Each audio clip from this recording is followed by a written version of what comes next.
I don't know where that leads, but this idea that Donald Trump adheres to deadlines is absolutely ludicrous. The man promised us a healthcare plan over 450 weeks ago. It has been infrastructure week since I was born. Russia's sanctions are supposed to be coming in 2 weeks. A tax plan. Directionally, it has been heading in the negative direction on every single major indicator of success for a president. Oh, that's gonna hurt! As war looms and his approval plummets, Trump took time to address the issue that the American people really care about at the moment. Why Fox News allowed Jessica Tarlov on the air. An important one. And I hope by tomorrow there'll be a clip of Harry Enton saying what he tweeted before we came on here. This is definitely one of Trump's worst polls. Just horrible across the board. Net approval minus 16 points. Oof. Opposition to the big, beautiful bill. Just bad stuff all around. So this narrative that everything is going so well for Donald Trump is not backed up by the reality on the ground. I understand the footage. It looks bad. I'd be scared to be in the middle of it 100%. But it doesn't mean that the American people, including Latinos, who, by the way, his approval has completely plummeted with, aren't seeing how mismanaged this immigration system is, the way that Trump and co are doing it. It's already been a tough start to the week for the president, seeing as swaths of his base are turning on him over his disastrous decision to wage war on Iran without congressional approval. Something many Dems like AOC are calling for his impeachment over. But amidst all of that, a plateful, some would say, Donald Trump still finds time to launch petty attacks at one of the few hosts willing to speak up and speak the truth on Fox News. I don't know where that leads, but this idea that Donald Trump adheres to deadlines is absolutely ludicrous. The man promised us a healthcare plan over 450 weeks ago. It has been infrastructure week since I was born. Russia's sanctions are supposed to be coming in 2 weeks. A tax plan. 2 weeks is meaningless. Jesse might be right. It may happen tomorrow. It may happen in 2 weeks. It may happen in a year. I don't know, but they're going to. This comes as Tarlov spent most of last week highlighting the fact that Trump is underwater on two of the very issues that he ran on, the economy and immigration, citing, wait for it, a Fox News poll as her evidence. On every single major indicator of success for a president. Not economy, majority support. 51 to 49, Kaylee. You cherry-picked that poll, and earlier this week we did it as well. Talk about our own poll. We don't have the Jimmy Carter loans that Biden had. Fox News poll, AP. But here's the problem. But I guess that was a bridge too far for Donald, and he took to true social venting like Regina George in the hopes that Rupert Murdoch would see it, saying, quote, why does Fox News allow failed TV personality Jessica Tarlov to, quote, soil the five? Her voice, her manner, and above all else, what she says are a disgrace to television, while also claiming that the network is alienating MAGA supporters by giving airtime to Jessica Tarlov. So she's alienating viewers by offering them a rare dose of sanity as opposed to the relentless propaganda they're used to. Well, yes and thank you would be more than basically 50-50. So that's within the margin of error. This used to be his best issue, 10 plus points advantage. And there are a couple other recent polls where he was -6 and -11 on immigration. In terms of the stat, about 75% have been convicted or pending charges. Those pending charges are doing a lot of work. And the reverse of it is that 70% of people who have been detained haven't been convicted of anything, which is the threshold for people getting their due process. So there are folks sitting in cells perhaps waiting for their day in court, or if they're lucky enough to be, sent to a foreign gulag, and they haven't actually been arraigned. No one has seen them in a court of law to decide whether or not they actually committed these crimes. What's going on with Brad Lander, who was accompanying a migrant to his immigration hearing, and he's done this a few times, is broadly speaking where the American people are, which is that if somebody is going about this the right way, if they've been in this country and they have not committed a crime, not been convicted of something, that they should be able to stay here or at least to get their due process. And I think that the images of the masked agents, pulling a candidate for mayor and our comptroller aside are going to be very resonant with folks. Importantly, Donald Trump's policy on immigration seemed like it was changing a couple days ago. Remember when he posted, he said, if people work in agriculture, they shouldn't get picked up. And if people work at hotels, et cetera, like he used to employ a lot of people at his properties. And it seems like Stephen Miller is back in charge. And I think that that's a bad thing for the country. And I think it's a bad thing for the president's immigration policy because that flies in the face of where public opinion is.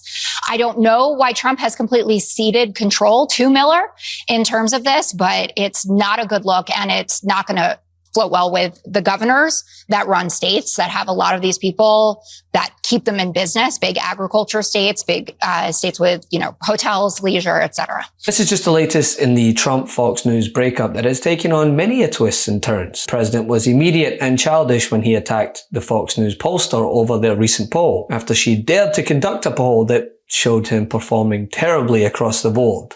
Donald Trump, the wannabe emperor, has no clothes, and the country knows it, and the polls now reflect it. As Trump's failures continue to pile up, the latest Fox polls show growing public frustration, and his worst numbers, believe it or not, are on an issue that Donald Trump ran on: the economy. Donald Trump is now down 30 points on inflation. 64% of registered voters disapprove of Trump's handling of inflation, and only 34% approve. 58% disapprove of how he's handling the economy overall, and 55% feel pessimistic about the economy.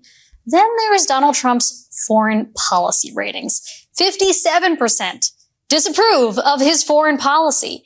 The overall job approval rating from the Fox News poll is just 46%, which means that 54% of those that Fox News surveyed disapprove of Trump's overall job performance. And look, Donald Trump has seen these numbers and he is not happy. This morning, Trump took to his social media to lash out at the network, claiming that Fox has been, quote, biased against me for years. They are always wrong and negative. It's why MAGA hates Fox News, unquote.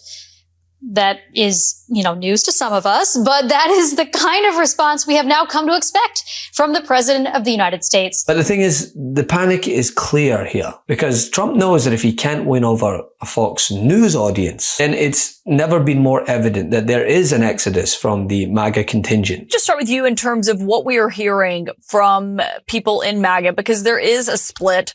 I was listening to some people today saying, I want to wait and see, what the reaction to this is. But we're also hearing from Marjorie Taylor Greene, other Republicans who say they do not agree with this move by President Trump, which is obviously something we don't normally hear from them.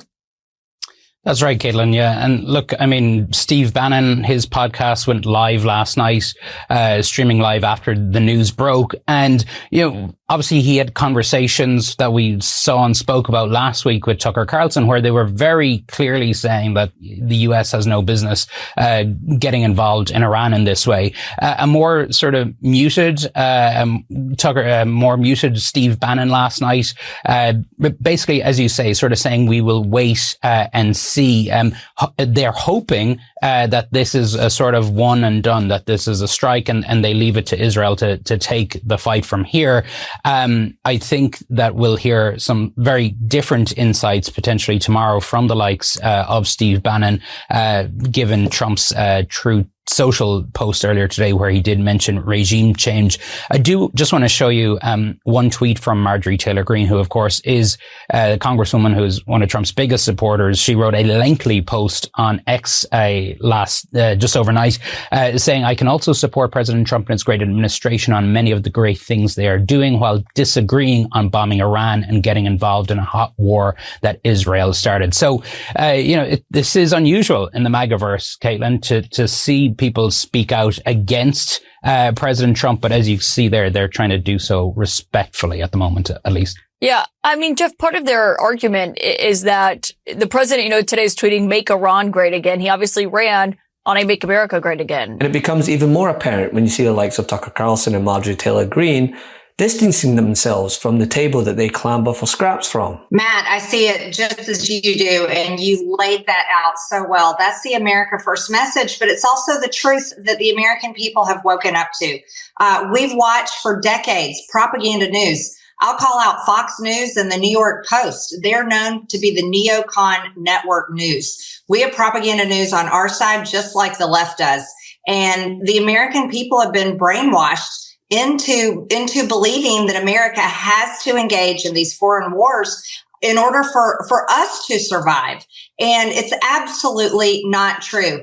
Tell you what, 6 months in, Steve, and here we are turning back on the campaign promises, and we bombed Iran on behalf of Israel. Yes, it was on behalf of Israel. We're entering a nuclear war, the World War III, because the entire world is going to erupt. And you want to know the people that are cheering it on right now? Their tune is going to drastically change the minute we start seeing flag draped coffins on the nightly news, on Fox News that brainwashes all the baby boomers, and on CNN that brainwashes all the Democrat baby boomers. And that is exactly how this is going to go down. So, of course, Trump is resorting to personal attacks when an unapologetic woman dares question his decisions on the Fox News network, of all places. It's a telltale sign of a man desperate for a distraction. The truth is more important than ever. Check out our new Truth Over Lies collection at store.MeidasTouch.com. All 100% USA union made.